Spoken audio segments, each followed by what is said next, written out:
Iya, ibarat setetes air di padang pasir yang tandus. Itulah yang bisa saya gambarkan mengenai surat edaran Kapolri. Undang-undang ITE yang dibilang banyak makan korban, pasal karet. Ternyata akhirnya ada jawabannya.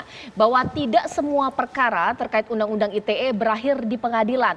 Tapi dikedepankan dulu nih langkah damai atau juga tabayun. Tapi sebentar dulu, apakah surat edaran ini justru membuat masyarakat bebas sebebas-bebasnya mengkritik, ujung-ujungnya minta maaf, ataukah semua juga kasus memang diarahkan kepada damai atau juga tidak? Itu yang saya bahas di malam hari ini.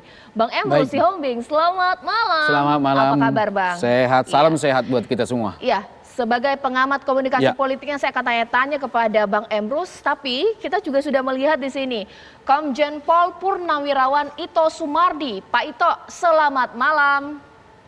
Selamat malam Mbak Caca. Assalamualaikum warahmatullahi wabarakatuh. Waalaikumsalam warahmatullahi wabarakatuh. Mungkin saya sebagai mantan Kabar Eskrim ya Pak Ito ya.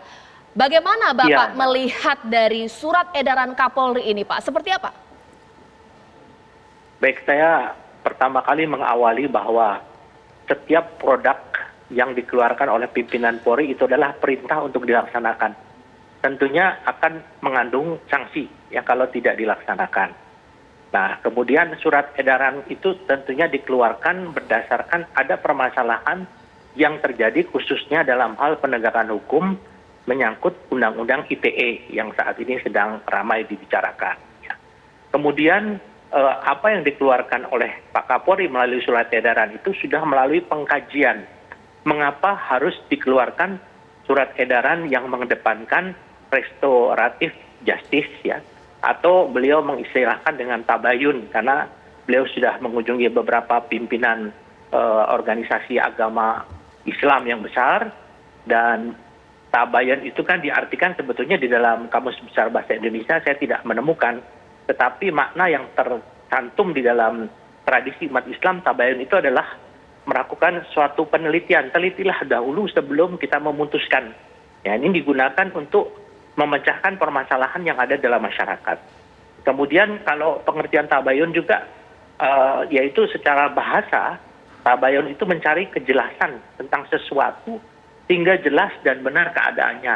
Nah, ini mungkin karena saat ini Polri sebagai aparat penegak hukum menegakkan hukum, di mana hukum itu, undang-undang itu dibuat atau hukum yang di dasarnya adalah undang-undang yang masih ada berbagai kelemahan.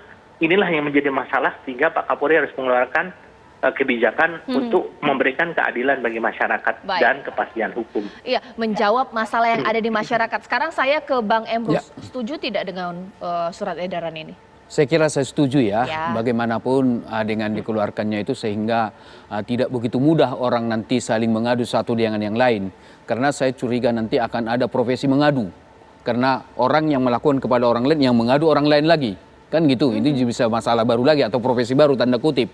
Nah, tetapi saya mengatakan bahwa ini sudah terlambat menurut saya. Tapi lebih baik terlambat daripada tidak sama sekali. Seharusnya ini teman-teman di DPR bersama pemerintah dulu mengantisipasi.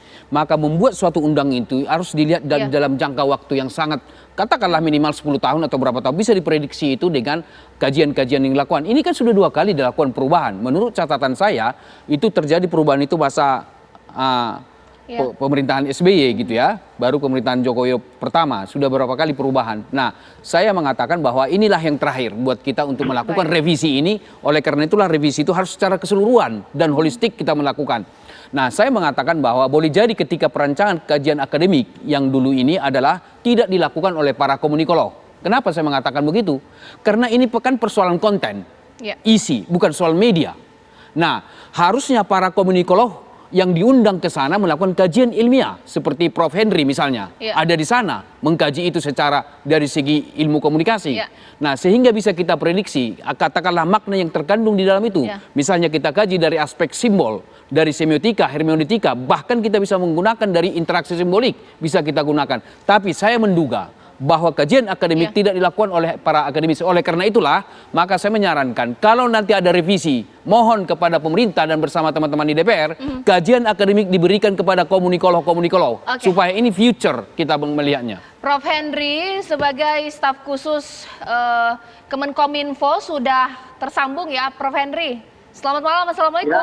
Ya, nanti saya mau tanya kepada Prof. Henry. Prof, kalau di sini Bang Emrus agak straight to the point, terlambat. Tapi mungkin kalau saya menyoroti adalah surat edaran ada, sementara sudah banyak korban yang Undang-Undang ITE. Ini seperti apa? Sesaat lagi pemirsa, saya hadirkan terlebih dahulu kabar terkini untuk Anda. Ya, kembali di Apa Kabar Indonesia Malam. Sekarang akan saya sapa kembali lagi di sini Prof. Henry merupakan Ketua Subtim 1 Kajian Undang-Undang ITE dari Kemenkominfo. Prof. Henry, kalau saya sih percaya bahwa tidak ada kata terlambat ya untuk menjadi sesuatu yang lebih baik lagi. Tapi kalau menyambung dari Bang Emrus katakan korbannya udah banyak berjatuhan nih terkait Undang-Undang ITE. Sebut saja aktivis, buruh, penggiat lingkungan, aktris. Ini bagaimana Prof? Ya, memang kalau kita lihat bahwa memang sekarang ini kan terjadi banyak sekali konflik antar masyarakat terutama karena apa? Karena mereka ini dulunya kan tidak pernah, yang dulu zaman era 10 tahun yang lalu kan tidak ada yang namanya orang menggunakan media sosial itu saling debat, saling serang, saling ejek dan sebagainya. Nah, itu akhirnya lalu menyebabkan ada konflik-konflik. Nah, inilah yang terjadi sekarang.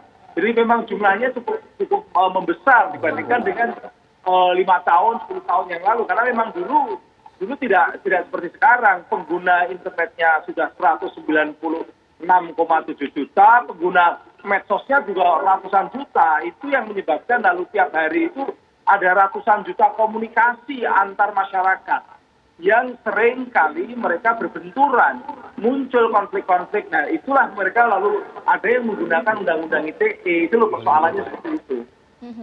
Baik, nanti sesaat lagi saya mau tanya kepada Pak Ito. Pak Ito, beri saya gambaran Pak Ito, kalaulah surat edaran ini mengatakan bahwa untuk kasus akan datang dan juga kasus yang saat ini tengah diproses.